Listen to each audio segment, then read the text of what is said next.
भगवते वासुदेवाय नमः। ओम नमो भगवते वासुदेवाय नमः। पेनी चरण मूल देशे आनंदे सिन्ह परकाशे संतान उत्पत्ति कारणे रक्षक प्रजापति गणे उभय आनंदर द्वार संभोग नर नारींकर प्रकाशे गुह्य दशाने धातुक मल उच्च जटित्र देवतार विषय उभय उत्सर्ग आश्रय देहरु देहांतर गति इच्छारु नाभि उत्पत्ति नाभिरे प्राण जे अपान विजोगे हुई मरण अन्न भोजन पान सधे नाड़ी सूर्जिला कुखी मध्ये नाड़ी रे नदी तृषा बसे अंत्रे समुद्र रहे ग्रासे उभय निमित्त ए दुई जे दृष्टि पृष्टि नाम बही आत्मा माया को चिंता करी सत्य हृदय रूप धरी काम संकल्प चंद्र मन हृदय एहांकर स्थान हृदय आवरिबा आसे अस्ति सजिला पृष्ठ देशे अस्ति भितरे मजा कला उपरे मेद भिआइला तार उपरे मांस धरी रुधिर आवरण करी तार उपरे त्वक चर्म मजार मध्ये रहे व्यम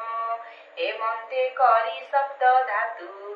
से भूमि जल तेज हेतु आकाश जल वायु घेनी प्राणर हेतु एहि तिनि बास्तरी सहस्र जे नाड़ी हृदय कमल मध्ये भेड़ी प्राण हरई तांक मध्ये अंतरे रस मूल भेदे जे गुणात्मक इंद्रिगण भूतादि प्रभव जे गुण कल्पित अहंकारे पुन सर्व विकार आत्मा मन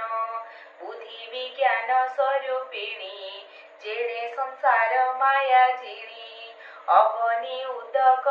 नल पवन आकाश मंडल ए पंचभूत कलेवर विष्णुर भजन मंदिर हेमंते कहिली मु तोते विष्णुर स्थूल रूप जेते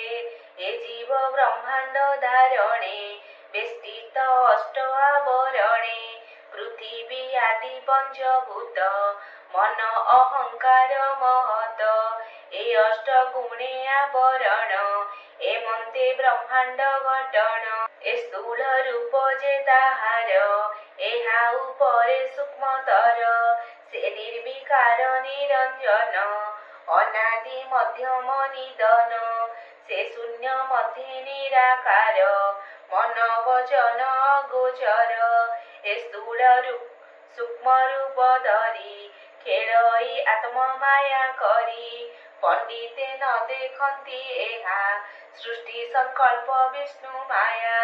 वाच्य वाचक रूप धरी से ब्रह्म रूपी अवतरी से रूप नाम क्रिया धातु अकर्मा होई कर्म हेतु सर्व संकल्प क्रिया अर्थे सुन कहिबार जेते अंश के भिन्न भिन्न करी से प्रजापति रूप धरी मनु को सजिला से हेले ऋषि देवता पितृ मेले सिद्ध चारण विद्याधर गंधर्व गृहे कसुर किन्नर अपसरा गण नाग किं पुरुष जे पुण यक्ष उरग मातृगण पिचास भूत प्रेत मान कुष्मांड गण विनायक उन्नाथ बेताल जेतेक जे धातु धान सरीसृप ग्रह मृगादि खग रूप वृक्ष पर्वत पशुगण ए रूपे कले सर्जन द्विविध चतुर्विध गणे जले वा स्थले वा गगने मिश्र कुशल अकुशल तीनि प्रकारे कर्म फल एते प्रकारे कर्म गति आत्मार बले से सर्जन्ति गुण प्रभेदे तीनि लोक देव असुर नर लोक सत्वगुणरु देव होई मनुष्य रजगुण बही तम गुणरु अधगति पापिष्टे तहि विश्रामन्ति से तिनि लोके तिनि गति भावे सुजिला प्रजापति से पूर्ण चित्र प्राय होई स्वभावे भिन्न भिन्न देही एक के न गणिले निश्चले रही न पारिले विमस्यापि रणे भंगो मुनेरपि मतिभ्रम यदि सुधं वा मम दोष न विद्यते तद्यं वस्तु गोविन्द तोहेमेव समर्पये तेन तद्रिं कमले रतिमे जसससतिम् ओम पूर्णमिदः पूर्णमिदं पूर्णात् पूर्णमुदच्यते पूर्णस्य पूर्णमादाय पूर्णमेवावशिष्यते हरि ओम तत्सत् हरि ओम तत्सत् हरि ओम तत्सत्।